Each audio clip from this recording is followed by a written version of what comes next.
I looked at God and I said, God, if I do this though, I have to give up my family.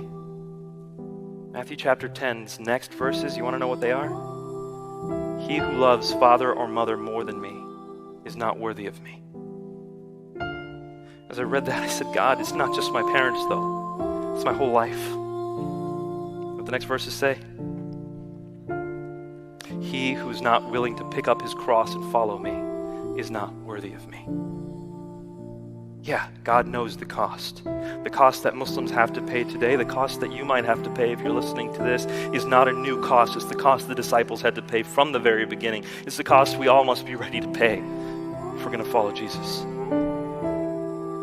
When you come to Sahih al-Bukhari and Sahih al-Muslim, same thing. Now what do these sources say about Muhammad? I don't want to go too far in detail because it can be offensive, it can sound like I'm trying to bash Islam. But I will tell you this, I'll tell you my conclusion, and if any of you are so bold as to ask the question over Q&A, I will answer it. Once you read Ibn Ishaq's Sirat Rasulullah, you do not walk away with the conclusion that this man is a prophet of God. Far from it, you see some tragedies that you would say are unconscionable. And again, I can answer those questions for you in the Q&A if you'd like. Now, I had been taught from childhood that Muhammad was the most amazing man who ever existed.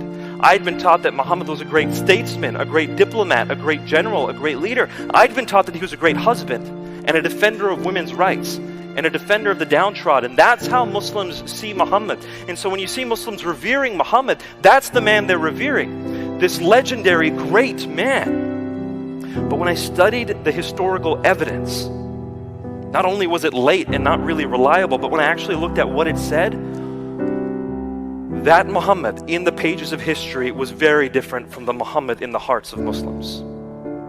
And I realized I had to pick one or the other. And if I was going to be honest, and I was going to follow David's challenge and apply critical historical criteria, this was the Muhammad I'd have to believe existed. A violent,